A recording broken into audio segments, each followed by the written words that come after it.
Hey guys, welcome back to the channel. This is a video that I've actually been wanting to make for several weeks now.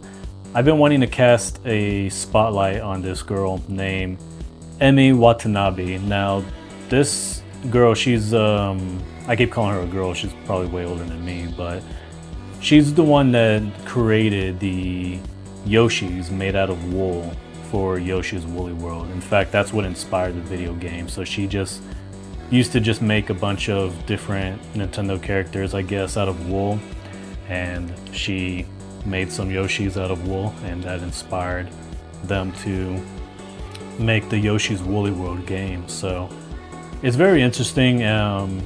This lady here, Emi Watanabe, there is a video, and I'm going to show you guys this video. I'm just going to play this video. It's a video that was basically like it's like a developer spotlight type video. Basically, it's her talking about Yoshi's Woolly World and, you know, the behind the scenes of making it and everything like that. It's a really nice video, and it's really sad that that video was unfortunately placed in the worst Nintendo presentation of all time. It was the one back in 2015. So if you guys don't remember, in 2015, Nintendo had it was during E3, by the way. This was when E3 was still around and still relevant to some degree.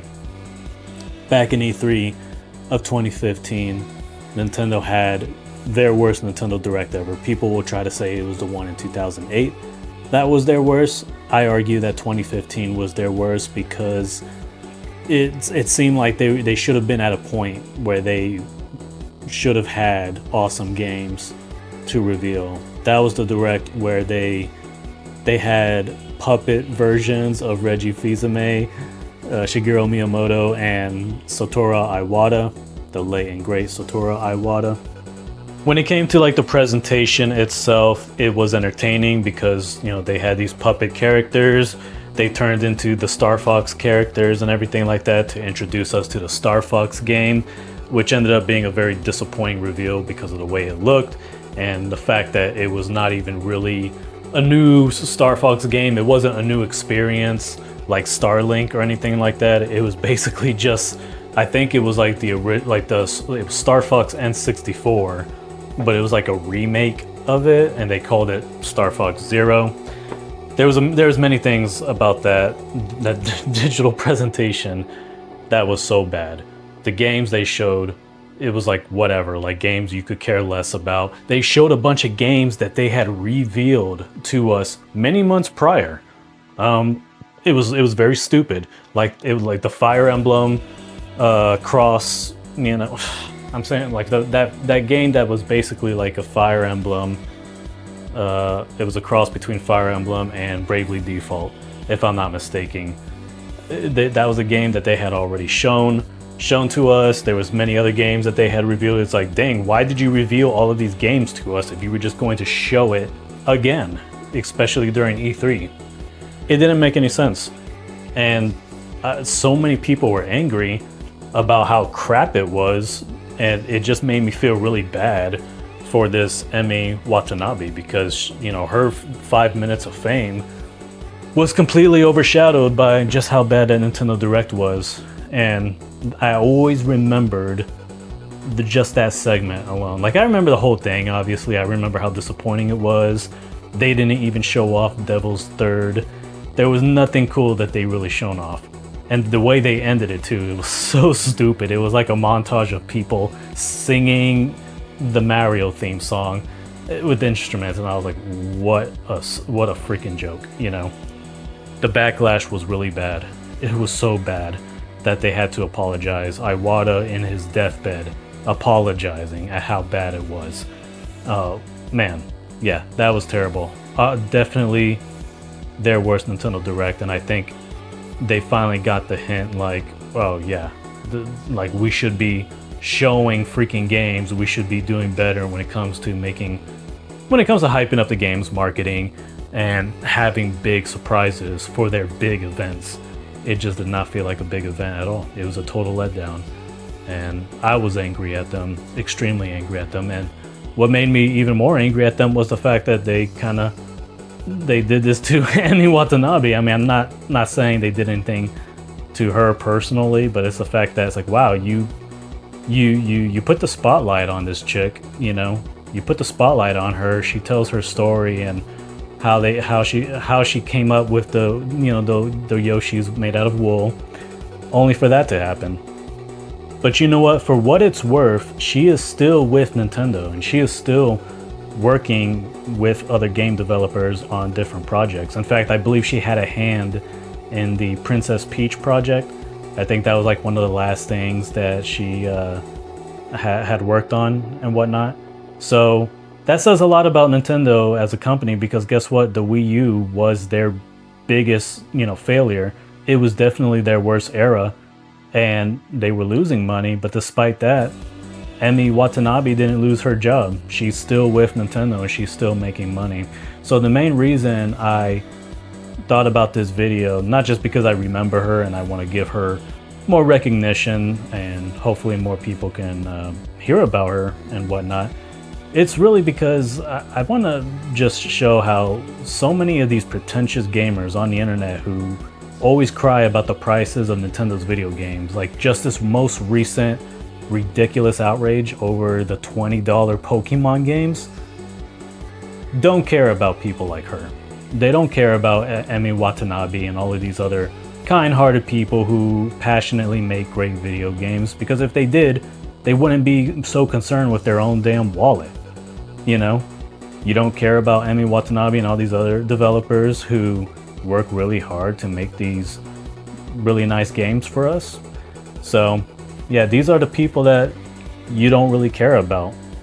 And you know what? It's also worth noting that Emi Watanabe is actually kind of hot and really attractive. She's got a really beautiful smile.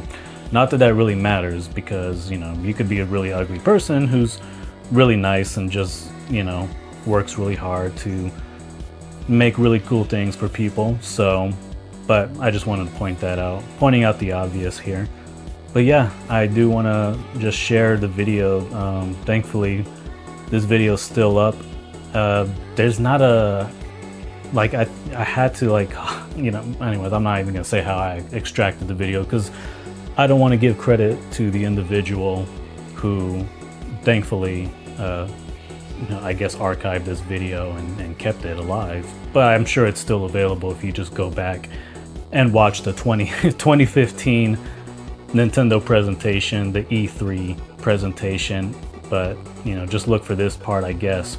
But I'm gonna play this video anyways, because like I said, I want to give recognition to Emi Watanabe. I feel bad for her since, her spotlight unfortunately was overshadowed by just how bad that presentation was. They probably should have just uploaded the video by itself on YouTube.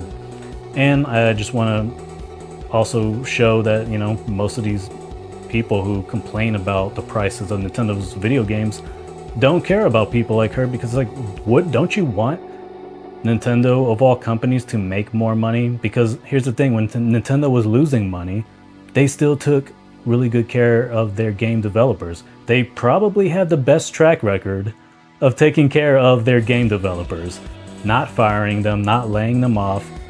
Freaking Satoru Iwata taking a huge pay cut, and then you got a bunch of scumbags on YouTube who want to be like, well, that's the Japanese law, like that piece of shit RGT85. Well, that's the Japanese law. Shut the fuck up. All right, just shut up. All right, Nintendo isn't just in Japan.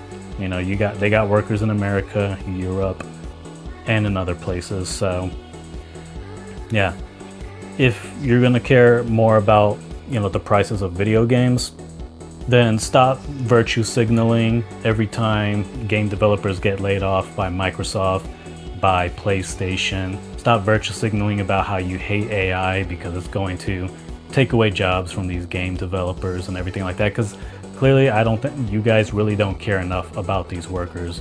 If you're going to complain about a corporation that has the best track record of taking care of them, not laying them off, you're going to complain about that big corporation doing everything they can to maximize profits, so that way they could have enough money in the bank just in case things do go south, do go bad for them. They won't have to lay off these people. people like Emi Watanabe won't have to lose their job.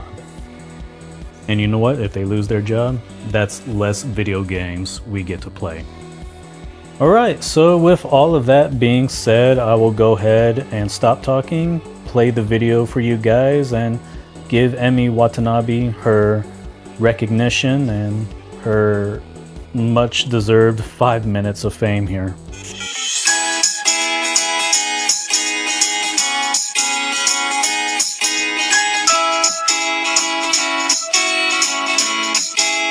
Hi, I'm Emi Watanabe, and I work in software planning and development department at Nintendo, and I am a coordinator. I work with developers in making Nintendo games. I've worked on Kirby's Epic Yarn with the same developer, and I was in charge of designing Yoshi's Woolly World with Tezuka-san. Working with Tezuka-san is very inspirational. He is the leader of this project. At the same time, he has the perspectives of the player. So he has both elements, the leader and the player. At first, I decided to make some Yarn Yoshi just for fun because I'm not a programmer or an artist, so I wasn't able to make something in the actual game. And the development team was really working hard. So I thought to myself, is there anything that I can do in some way to help this game? I went home and got some yarn and I decided to make my very first Yarn Yoshi. When I brought it back to the office, the smiles on the face of my colleagues really struck me. There was this proposal made at Nintendo saying that maybe for a game like this, a plushie amiibo would be more fun to have because it goes well with the vibe of the game. And when I heard that, I fell in love with that idea and decided to make more Yarn Yoshi prototypes. Yoshi himself is made of yarn. The shape of his body transforms into different shapes. So he turns into like a propeller when you jump, and he turns into a mallet when he does the ground pound. But also the world itself is in yarn and fabrics and lots of textiles. We have places in the game where you can unravel, and you can also knit platforms. And in this game, the enemies are made of yarn as well. So when Yoshi swallows them, they turn into little yarn balls instead of eggs. Well, most of all, we want the game to be fun. Yoshi's Woolly World provides plenty of challenge if you try to go for 100% completion. But also we wanted to have lots and lots of people enjoy the game, and those lots of people have different expectations on the difficulty of the game. And for us, what's so special about Yoshi games is that the difficulty level is all up to the player, because if you just want to have fun, you can just run through the levels. If you think you're a more advanced player, you can set the challenge a little higher by collecting lots of items, and that provides plenty of challenge in this game. We are very confident that the game provides both the challenge and the fun. Its co-op mode is designed so that the user can decide how they want to play with their friend. So you can either cooperate with your friend, you can help each other out, you can swallow the other Yoshi, turn him into a yarn ball, and then throw it to high areas so that the other Yoshi can reach that area. So you can do a little bit of a competition with your friend. You can be a little mean. If you have an amiibo, and if you use it in Yoshi's Woolly World, then Yoshi's design turns into that amiibo character. So for example, if you have a Mario amiibo, you can get a Mario Yoshi, which is a Yoshi in Mario pattern, in Mario design. So if you have an amiibo at home, maybe you can have fun trying out different characters. In this game, when we turned Pucci into yarn, he was really cute. So that's why we decided to have him again in this game. He barks when there's an important item around you. So he's a quite useful companion to have.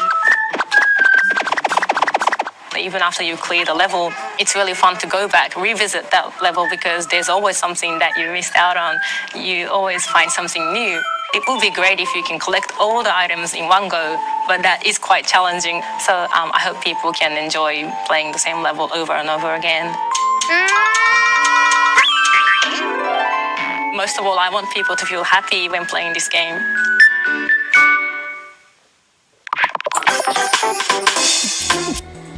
All right, so that was Emi Watanabe, everyone, and hopefully she gets more recognition, and hopefully this video gets like, I don't know, 50,000 views or whatever. But not so much that I care about getting views from my YouTube channel. I just really do want more of these game developers getting the spotlight that they deserve. So I hope you guys enjoyed this video. Please leave a like if you did, leave as many comments as you did. Please share this video, definitely share this video. If there's any video to share on my YouTube channel, it'd be this one right here. So yeah, thank you so much for watching. Please leave as many comments as you like, and I will gladly get back to each and every single one of you. With that being said, I will talk to you all of you guys later. Take care.